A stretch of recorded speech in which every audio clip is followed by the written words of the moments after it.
ایک کرسچن نے اسلام قبول کیا تو لوگ اس کے پاس پہنچے اور کہا بتا تجھے اسلام کی کس بات نے متاثر کیا؟ اس نے کہا جب میں حضور صلی اللہ علیہ وسلم کی سیرت کا وہ واقعہ پڑھ رہا تھا، ایک شخص حضور علیہ الصلوۃ والسلام کی بارگاہ میں حاضر ہوا اور اس نے کہا یا رسول اللہ صلی اللہ علیہ وسلم، کچھ دن سے میرا بچہ لاپتہ ہے، میرا بچہ کھو گیا ہے، تو آپ دعا فرما دیں کہ مجھے میرا بچہ مل جائے، مجھے وہ میرا بیٹا مل جائے۔ تو اللہ کے حبیب صلی اللہ علیہ وسلم نے ابھی دعا کے لیے ہاتھ اٹھائے نہیں تھے، مجموعے سے ایک شخص کھڑا ہوا اور کہا یا رسول اللہ صلی اللہ علیہ وسلم، میں نے اس کے بیٹے کو فلاں باغ کے اندر کھیلتے ہوئے دیکھا ہے۔ جب باپ نے یہ بات سنی تو اس کے امڑتے ہوئے جذبات، اور وہ جب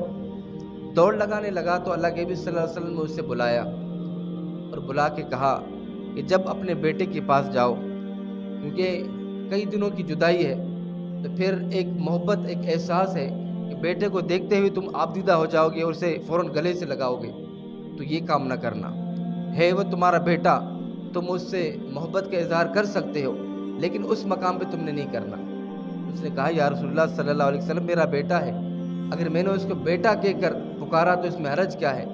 تو اللہ کے بھی صلی اللہ علیہ وسلم نے فرمایا کہ نہیں، تم اسے بیٹا کہہ کر نہیں پکارنا بلکہ اس کا نام لے کر پکارنا ہے۔ تو کہا یا رسول اللہ، اس کی وجہ پوچھ سکتا ہوں؟ تو اللہ کے حبیب صلی اللہ علیہ وسلم نے فرمایا ہاں، اگر تو اپنے بیٹے کے پاس جائے گا اور اسے بیٹا کہہ کر مخاطب کرے گا، وہ بچہ جو کئی دنوں سے بچھڑا ہوا ہے اور تیرے اندر بھی ایک محبت کا احساس ہے، وہ بچہ دوڑتا ہوا تیرے سینے سے لگے گا اور تو اسے اپنے سینے سے لگا کر خوش ہوگا، تو اس وقت ہو سکتا ہے وہاں پر کوئی یتیم بچہ بھی ہے، ہو سکتا ہے ایسا بچہ بھی ہو جس کا باپ فوت ہو گیا ہو، اور وہ بچہ جب یہ جذبات کو دیکھے گا تو اس کے سینے کے اندر بھی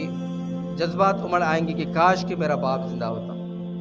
کہ کاش وہ مجھے گلے لگاتا، تو اسے تکلیف ہوگی۔ تو اس لیے اپنے بچے کو نام کے ساتھ پکارنا، اسے بیٹا کہہ کے گلے سے نہ لگانا۔ وہ کہتے ہیں کہ جب وہ کرسچن کہتا ہے جب میں نے یہ واقعہ سنا کہ اللہ کے نبی علیہ الصلوۃ والسلام یتیموں کے اتنے خیر خواہ تھے، اتنے یتیم پرور تھے کہ اس شخص کو یہ سبق دے کر بھیجا کہ جب بیٹا تمہارا ہے تم مجھ سے محبت کر سکتے ہو، اس میں کوئی شرن قباحت بھی نہیں ہے، لیکن پھر بھی تمہیں ایک یتیم کا خیال کرنا ہے، ایک یتیم کا احساس کرنا ہے۔ اسی لیے اس طرح ہمیں بتایا گیا ہے ایک بیوہ خاتون کے سامنے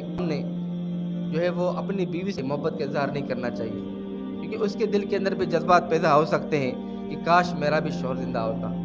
کاش وہ مجھے محبت کرتا، تو اس کے اندر بھی یہ جذبات پیدا ہو سکتے ہیں۔ تو اللہ کے نبی صلی اللہ علیہ وسلم نے ہمیں یہ سبق دیا، یہ درس دیا ہے۔